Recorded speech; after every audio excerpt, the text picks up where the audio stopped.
પ્રાંતિજની nursing કોલેજની વિદ્યાર્થિનીના હિતમાં નિર્ણય. પરીક્ષા ન આપવા માટે આચાર્ય સામે કાર્યવાહી. પ્રાંતિજ સ્થિત ચિત્રીણી નર્સિંગ કોલેજના ટ્રસ્ટી મંડળે કોલેજના પ્રિન્સિપાલ અને પરીક્ષા કેન્દ્ર નિયામકના ચાર્જ પરત લઈને તેમના વિરુદ્ધ કાયદેસર કાર્યવાહીનો નિર્ણય લીધો છે. દીકરીના હિત માટે કોલેજ કટિબદ્ધ છે. એક વિદ્યાર્થિનીને ફી બાકી હોવાના કારણે પરીક્ષા આપવાની ના પાડવાની ઘટના રહી છે.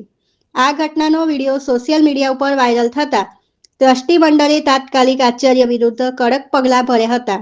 ટ્રસ્ટી મંડળે જણાવ્યું હતું કે પ્રશ્નમાં રહેલી વિદ્યાર્થિનીને બાકીની પરીક્ષાઓ અને પૂરક પરીક્ષા આપવાની તક મળશે, જેથી તેના ભવિષ્યને કોઈ નુકસાન ન થાય.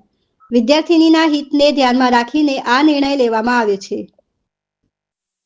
સપ્ટેમ્બર 2025ની જીએનએમ પ્રથમ વર્ષની કાઉન્સિલ દ્વારા લેવામાં આવેલ રહેલી પરીક્ષા દરમિયાન નાયક અર્ચનાબેનની કોલેજની બાકી રહેતી ફી મુદ્દે પ્રિન્સિપલ દ્વારા એની પરીક્ષા અટકાવવામાં આવેલ હતી.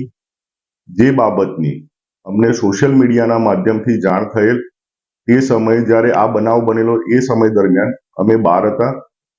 બુધવારે અમને જાણ થતા તાત્કાલિક અસરથી જેની તપાસ કરી અમે પ્રિન્સિપલને નોટિસ આપી અને એમની પાસેથી આચાર્ય તેમજ પરીક્ષા કેન્દ્ર નિયામકનો ચાર્જ અમે પરત લઈ લીધેલ છે અને વિદ્યાર્થિનીનું ભવિષ્ય ના બગડે એ માટે એનું જે એક વિષયનું પેપર બાકી છે હજુ એ બાબતે વિદ્યાર્થિનીને જાણ કરેલ છે કે તારે જે પેપર બાકી છે એ પેપર આપી દેવાનું છે અને બીજા જે વિષયના પેપરો બાકી છે એ કાઉન્સિલ દ્વારા લેવામાં આવતી